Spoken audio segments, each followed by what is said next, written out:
আজকে আনুমানিক 9:30টার দিকে স্থানীয় গ্রাম পুলিশের মাধ্যমে আমরা সংবাদ পেলাম যে হরেকৃষ্ণপুর গ্রাম সংলগ্ন সুইচ গেটের পাশে জনৈক লিঙ্কনের মাছের ঘেরে একটি লাশ ভাসমান অবস্থায় পাওয়া যাচ্ছে। মাথার অংশ এবং মুখের অংশ বিশেষ দেখা যাচ্ছে। সংবাদ পেয়ে আমরা স্থানীয় লোকজনের সহায়তায় লাশটি পানি থেকে উত্তোলন করে তার বাহ্যিক পোশাক এবং মুখাবয়ব দেখে আমাদের কাছে হয়েছে যে সে মানসিক ভারসাম্যহীন হতে পারে। তো তার সম্পর্কে প্রাথমিকভাবে আমরা তাৎক্ষণিকভাবে যে অনুসন্ধানে জানতে পারি যে গত শুক্রবারে জুম্মার নামাজ। নতুন এবং ফিরে আসা গ্রাহকদের জন্য নগদে চলছে ক্যাশব্যাক সহ প্রতিদিন হাজারো উপহার জেতার সুযোগ। হবে আশা আর ফেরা, সারপ্রাইজ সেরা।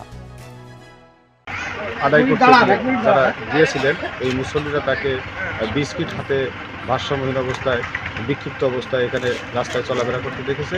এছাড়াও কয়েকদিন আগে এই স্থানীয় বাজারে তাকে চলাফেরা করতে দেখা গেছে। আমরা লাশটি উত্তোলন করেছি।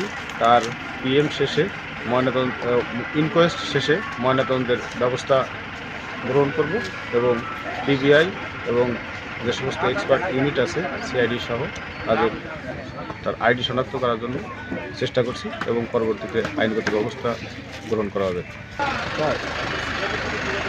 11:30 পর্যন্ত